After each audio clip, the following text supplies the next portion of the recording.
अस्सलाम वालेकुम स्टूडेंट्स। आज हम जिस टॉपिक के बारे में डिस्कस करने जा रहे हैं वो है फंगस की एक टाइप है जिसे कहते हैं यूस्टिलेगो। सबसे पहले हम इसमें सिस्टमेटिक पोजीशन के बारे में देखेंगे कि इसकी सिस्टमेटिक या क्लासिफिकेशन क्या है। इसकी जो डिवीज़न है वो है बेसिडियोमाइकोटा। इसकी जो क्लास है वो है यूस्टिलिगिनोसाइड्स और आर्डर जो है वो है यूस्टिलिगिनेल्स और फैमिली जो इसकी है यूस्टिलिगिनेसी और इसकी जो जीनस है जिसे कहते हैं यूस्टिलेगो।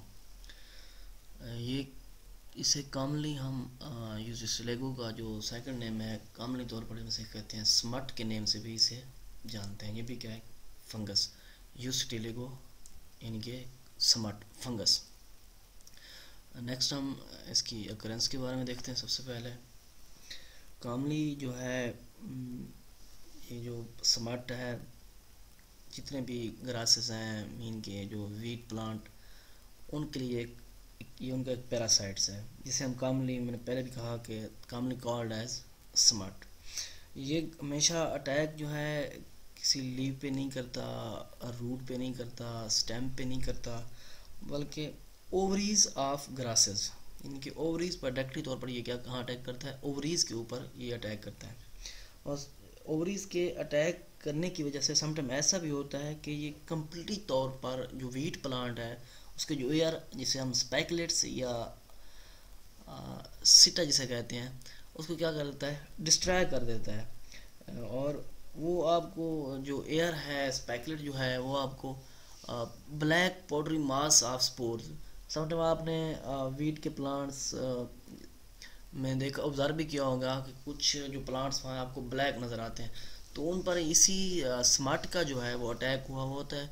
उनकी ओवरीज के ऊपर जब ये अटैक करता है तो वो उनको कम्प्लीट तौर पर ये ख़त्म कर देता है और वो आपको black powdery mass of spores की सूरत में आपको नज़र आते हैं। पाकिस्तान में जो ज़्यादातर ऑब्जर्व है जिस प्लांट को ये अटैक करता है वो वीट प्लांट है। मीन के इसकी जो टाइप है यूस्टिलिगो ट्रिटिकी मीन वर्ड निकला है ट्रिटिकम। वीट का जो साइंटिफिक नेम है ट्रिटिकम एस्टिवम एल। इसी वजह से इसे हम यूस्टिलिगो ट्रिटिकी भी कहते हैं जो कॉमनली पाकिस्तान में ये ऑब्जर्व की गई है। ये जो है पाकिस्तान में वीट प्लांट को क्या करती है, डिस्ट्रॉय करती है, नुकसान पहुंचाती है। इसकी कुछ और स्पीशीज़ भी हैं जैसे कि यूस्टिलिगो नोडा जो है ये कॉमनली तौर पर अटैक करता है बैरली प्लांट के ऊपर। इसके अलावा यूस्टिलिगो जी जो है वो अटैक करता है मेज़ प्लांट पर यानी कि जी मेज़। इनके अलावा जो मेज़ का साइंटिफिक नाम है जी मेज़ जिसे कहते हैं। इसके अलावा यूस्टिलिगो एविना एक इसकी टाइप है जो कि ओट प्लांट को क्या करती है, डिस्ट्रॉय करती है।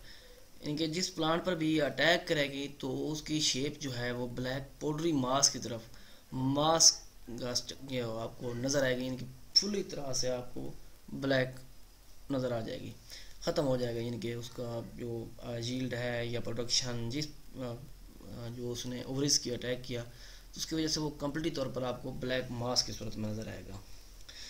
नेक्स्ट अगर हम इसका वेजिटेटिव स्ट्रक्चर देखें तो माइसीलियम जो है दो तरह के ऐसे कहने के स्ट्रक्चर जो हैं इसके हैं। ये मोनोक्रियाटिक भी है और डाइक्रियाटिक भी है। इनमें हैफी जो हैं वो सेप्टेट यानी कि सेप्टा मौजूद होता है जो बाद में इनको प्रोमाइसीलियम जो इसमें बनता है यूस्टिलिगो में उसको सेपरेट करने में वो मदद देता है सेप्टा जो है। इनका जो प्राइमरी माइसीलियम है उसे कहते हैं मोनोक्रियाटिक, जो इसका सेकेंडरी माइसीलियम है उसे कहते हैं डाइक्रियाटिक्स। इनके दो फेजेस हैं इसमें, प्राइमरी माइसीलियम मोनोक्रियाटिक और सेकंड वन सेकेंडरी माइसीलियम जिसे डाइक्रियाटिक फेज भी कहते हैं। जो मोनोक्रियाटिक फेज है या प्राइमरी माइसीलियम है that is short lived and does not grow much, यानी कि ये शॉर्ट होता है और ज़्यादातर ग्रो भी नहीं करता। लेकिन जो सेकंड वन है वो डाइक्रियाटिक जो सेकेंडरी माइसीलियम है ये लेटर ऑन डेवलप इनटू क्लेमेडोस्पोर्स और ये माइसीलियम इंट्रासेलुलर भी है एक्स्ट्रा सेलुलर भी हो सकता है। इंटरनली तौर पर भी इफेक्ट कर सकता है, एक्सटर्नली तौर पर भी एक्सट्रा कर सकता है। इनके अलावा इनमें डेवलप हिस्टोरिया लाइक स्ट्रक्चर भी इनमें क्या होता है डेवलप हो जाता है।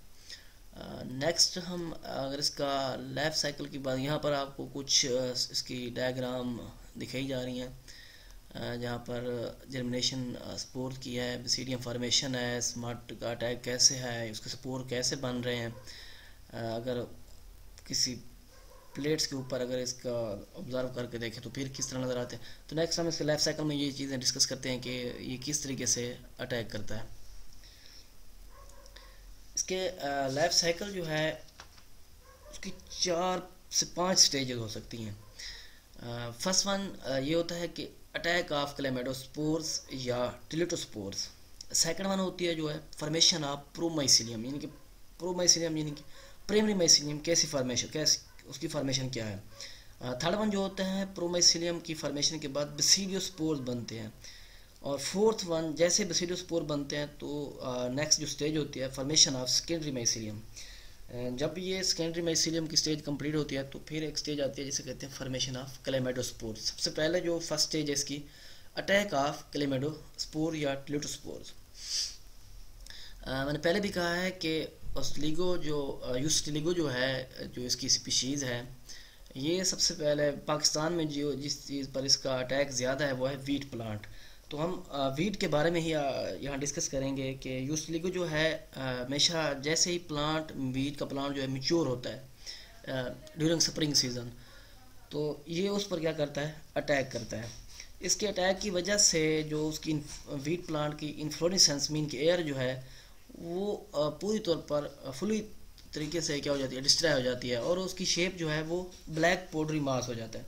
और ये ब्लैक पाउडरी मास जो है इसमें लार्ज नंबर ऑफ स्पोर्स होते हैं, और ये जो स्पोर्स हैं इन्हें कहते हैं क्लेमेटोस्पोर्स। और ये स्पोर जो हैं यूनिन्यूक्लिएट्स भी होते हैं, बाइन्यूक्लिएट भी होते हैं। इनके ऊपर एक थिक वॉल्ड भी क्या होती है, मौजूद होती है।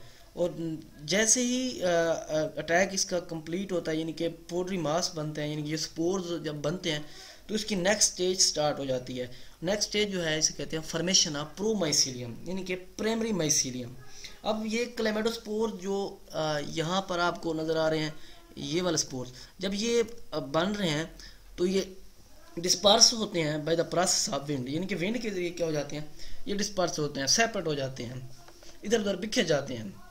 और ये जैसे ही बिखरते हैं तो ये स्क्रैप में वो एक इफेक्टेड प्लांट है, वो उसके इर्द गिर्द जो बाकी हेल्दी प्लांट्स हैं ये उनके ऊपर ये स्पोर जो हैं उनके ऊपर गिर जाते हैं, और that germinate on the air, यानी कि ये उसी दूसरे प्लांट जो हेल्दी प्लांट की इन्फ्लोरेसेंस या एयर के ऊपर फॉल आउट करते हैं, वहाँ ये जर्मिनेशन का प्रोसेस स्टार्ट कर देते हैं। जर्मिनेशन जैसे स्टार्ट होती है तो इनके न्यूक्लियर क्या हो जाते हैं, आपस में फ्यूज़, उनकी फ्यूजन होने की वजह से डिप्लॉयड ज़ाइगोट न्यूक्लियस बन जाता है। ये जो डिप्लॉयड ज़ाइगोट न्यूक्लियस होगा इसमें क्या होगा, रिडक्शन डिवीजन में इनके मियासिस का प्रोसेस होगा। जब रिडक्शन डिवीजन होगी तो स्पोर्स जो हैं रिडक्शन डिवीजन की वजह से शॉर्ट जर्म ट्यूब्स प्रोड्यूस करते हैं, या जिसे हम प्रोमाइसिलियम भी कहते हैं। अब जो ट्रांसवर्स सेप्टम जो है प्रोमाइसिलियम में वो डेवलप होता है, और वो प्रोमाइसिलियम को डिवाइड कर देता है। उसके डिवाइड होने से प्रोमाइसिलियम से 4 सेल्स बनते हैं, और ये जो 4 सेल्स हैं, 4 सेल्स, और ये हर सेल जो है सिंगल न्यूक्लियस पे क्या होता है, मुश्तमिल होता है। जैसे इनकी डिवीजन होनी है 4 सेल्स में, तो अब नेक्स्ट इसके जो फेज़ है वो स्टार्ट हो जानी है बेसिडियोस्पोर फॉर्मेशन, यानी कि प्रोमाइसिलियम में जो सेल्स बने हैं, each cell of promycelium produce एक स्ट्रक्चर बन जाता है जिसे हम कहते हैं स्टिग्मा। ये स्टिग्मा जो स्ट्रक्चर है बेसिडियोस्पोर या स्पोरिडिया जो है प्रोड्यूस ऑन दिस स्टिग्मा। अब ये जो स्ट्रक्चर प्रोड्यूस हुआ है माइसिलियम की वजह से, डिवीजन की वजह से, तो उसके ऊपर स्पोरिडिया या बेसिडियोस्पोर क्या हो जाते हैं, प्रोड्यूस हो जाते हैं।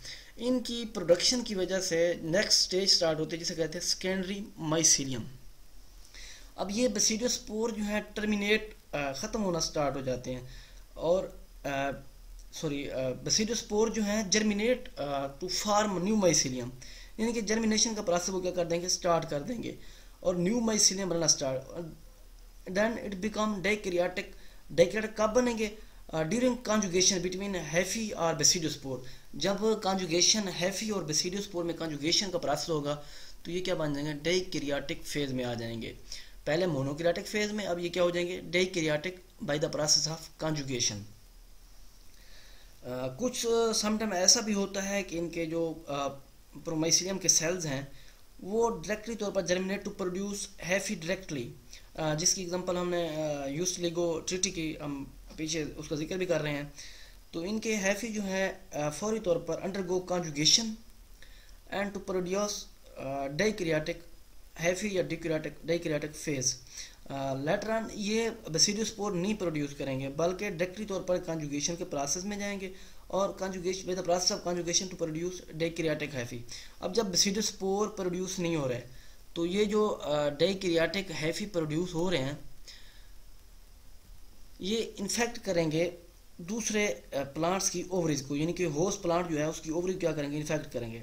और इनकी ग्रोथ जो है इंट्रासेलुलर, यानी कि ओवरीज में जब ये इन्फेक्ट करेंगे तो इनकी ग्रोथ इंट्रासेलुलर इंटरनली तौर पर इसकी ग्रोथ होगी। ये एम्ब्रियो तक पहुंच जाएंगे, वहाँ ये एम्ब्रियो में पहुंचने के बाद कोई डिजीज़ काज नहीं करेंगे बल्कि होस्ट प्लांट के एम्ब्रियो के अंदर ये रह जाएंगे और बिकम डॉर्मेंट हो जाएंगे। जब नेक्स्ट सीज़न होगा तो इसकी नेक्स्ट स्टेज स्टार्ट होगी, जब क्रॉप का यही नेक्स्ट सीज़न आएगा, क्रॉप की स्विंग सीज़न, तो उसमें इसकी नेक्स्ट स्टेज भी स्टार्ट हो जाती है, फॉर्मेशन ऑफ क्लेमेडोस्पोर्स। फॉर्मेशन ऑफ क्लेमेडोस्पोर्स में इसमें यह है कि इन्फेक्टेड सीड जो जिनमें वो डॉर्मेंट बन चुका है, जो डाइक्रियाटिक फेज में जो जब वो ओवरीज में इंटर हुआ था उसकी ग्रोथ जो है इंटरसेलुलर स्टार्ट हुई थी और साथ में एम्ब्रियो में पहुंचने के बाद उसने कोई डिजीज़ काज नहीं की बल्कि डॉर्मेंट हो गया था। अब वो सीड तो इन्फेक्टेड है, जब सीज़न दोबारा फेवरेबल होता है, नेक्स्ट सीज़न जब आता है तो जब infected seed sown in the next season, यानी कि जब नेक्स्ट सीज़न में वो ग्रोथ उनके स्वयं का प्रोसेस किया जाता है तो ये जो डॉर्मेंट हैफी होते हैं ये दोबारा से एक्टिव हो जाते हैं और ये होस्ट की एपिकल मेरिस्टम में क्या होते हैं कि ग्रोथ स्टार्ट होती है। जब एपिकल मेरिस्टम में ग्रोथ स्टार्ट होती है तो होस्ट जो प्लांट्स हैं वो उसमें एयर डेवलप होते हैं इनके इन्फ्लोरेसेंस। अब ये जो यूस्टिगलेगो का माइसीलियम है ये फ्लावर में इंटर होता है और जो न्यू यंग फ्लावर्स हैं उनकी ओवरीज में पहुंच जाता है। उनकी ओवरीज में पहुंचने के बाद ये मैस ऑफ हैफी बनाता है। वो मैस ऑफ हैफी जो है बाइन्यूक्लिएटेड सेल्स पर मुश्तमिल होता है। हर सेल जो है अपने इर्द गिर्द वाल सेक्रेट करता है जो लेटर ऑन यानी कि जिस तरह ये मास ऑफ हैफी बनाएगा तो मीन कि ये उसको उसका कलर जो है यानी कि उस प्लांट्स को क्या कर देगा, डिस्ट्रॉय कर देगा, उसे ब्लैक मास की सूरत में ले आएगा, ब्लैक पाउडरी मास जो यंग फ्लावर्स में जब ये एक्टिव होता है उसको अटैक करता है। तो ये मैस ऑफ हैफी जब ये मैस ऑफ हैफी बनेंगे तो उनकी वजह से ये कन्वर्टेड ब्लैक पाउडरी मास जो है कन्वर्टेड इनटू क्लेमेडोस्पोर्स और ये स्पोर जो हैं लार्ज नंबर ऑफ में प्रोड्यूस होते हैं, बहुत ज़्यादा में प्रोड्यूस होते हैं, जिसे बाद में हम जिक्र भी करते हैं कि later on it changes the iron to black dusty mass, यानी कि जब ये स्पोर वाल के सिक्रेट होने से ये क्लेमेडोस्पोर्स बनते हैं तो क्लेमेडोस्पोर्स बहुत ज़्यादा में बनते हैं जो इसे कन्वर्ट कर देते हैं ब्लैक डस्टी मास में। यहाँ पर उसका लाइफ साइकिल भी आपके सामने दिखाया जा रहा है। यहाँ से इसकी डिवीजन का प्रोसेस स्टार्ट होता है, मोनोक्लेटिक फेजेस हैं तो ये फेजेस आपस में क्या होती हैं, फ्यूज़ होती हैं। इनके फ्यूज़ होने की वजह से डाइक्रियाटिक फेज स्टार्ट होती है, इनकी कैरोगेमी की इनकी फ्यूजन होगी, फ्यूजन से क्या मियासिस का प्रोसेस होगा, क्योंकि फ्यूजन से ज़ाइगोट फॉर्मेशन है, मियासिस होगी तो इसकी वजह से क्या होंगे जर्मेटन क्लेमेडोस्पोर्स। उनके बाद क्लेमेडोस्पोर में डिवीजन होती है तो 4 न्यूक्लिएटेड स्टेज, न्यूक्लियर स्टेज से बेसिडियोस्पोर्स और टेलियोस्पोर्स और इनकी नेक्स्ट जो स्टेप इनकी कॉन्जुगेशन का प्रोसेस आता है उससे क्या बनने ये डाइक्रियाटिक फेज बन जाएगी यानी कि सेकेंडरी माइसीलियम उससे डेवलप हो जाएगा और फिर लाइफ साइकिल वही दोबारा से आपके सामने दोबारा वो जो प्लांट जो यूस्टिगलेगो फंगस है दोबारा से वो न्यू प्लांट को इन्फेक्ट करने के लिए जब नेक्स्ट ग्रोइंग सीजन में आप उसे ग्रो करेंगे तो वो उसको क्या करेगा, इन्फेक्ट करेगा। इनके अलावा नेक्स्ट जो है इसकी स्मार्ट जो डिजीज़ है इसकी मैं आपको टैप्स भी बताता जाऊँ तो ये दो तरह कॉमनली हम इसे दो तरह की स्मार्ट जो है कहते हैं। इनमें एक लूज स्मार्ट, दूसरा है कवर्ड स्मार्ट। अब लूज स्मार्ट क्या है, इसमें क्या है स्पोर जो है टोटली तौर पर मेम्ब्रेनस स्ट्रक्चर में कवर नहीं होते बल्कि expose to air, expose to environment, जैसे फ्लावरिंग स्टेज होती है तो ये एक्सपोज हो जाते हैं, easily disperse by the wind, और विंड के ज़रिए डिस्पर्स हो जाते हैं। इनकी एग्जांपल जिस तरह यही हमने जिक्र किया है कि वीड्स और आउट प्लांट। जो कवर्ड स्पॉट हैं इसमें यह है कि स्पोर जो है विंड स्ट्रक्चर से कवर्ड होते हैं, डायरेक्टली तौर पर एयर में एक्सपोज नहीं होते, और विंड के ज़रिए भी ये डिस्पर्स नहीं होते, बल्कि इनकी वाल जो हैं ग्रेन जब रेप्चर मिच्योर होते हैं तो इनकी वाल रेप्चर हो जाती हैं और स्पोर क्या हो जाते हैं, रिलीज हो जाते हैं। इनकी एग्जांपल जो है smut of sugar cane and barley. ये ग्राफिकल लाइफ साइकिल भी आपको दिखाया जा रहा है जो पीछे मैंने टोटली तौर पर से डिस्कस किया है। मोनोक्राटिक फेज उसकी क्या है, डाइक्राटिक फेज क्या है, उसका फ्यूजन का प्रोसेस क्या है, ज़ाइगोट फॉर्मेशन किस तरह से होती है, और कॉन्जुगेशन में ये डाइक्राटिक फेज में कैसे आते हैं। ये था हमारा आज का टॉपिक, जिसके बारे में हमने यूज लिगो एक फंगस की टाइप जिसे आज हमने डिस्कस किया। थैंक्स।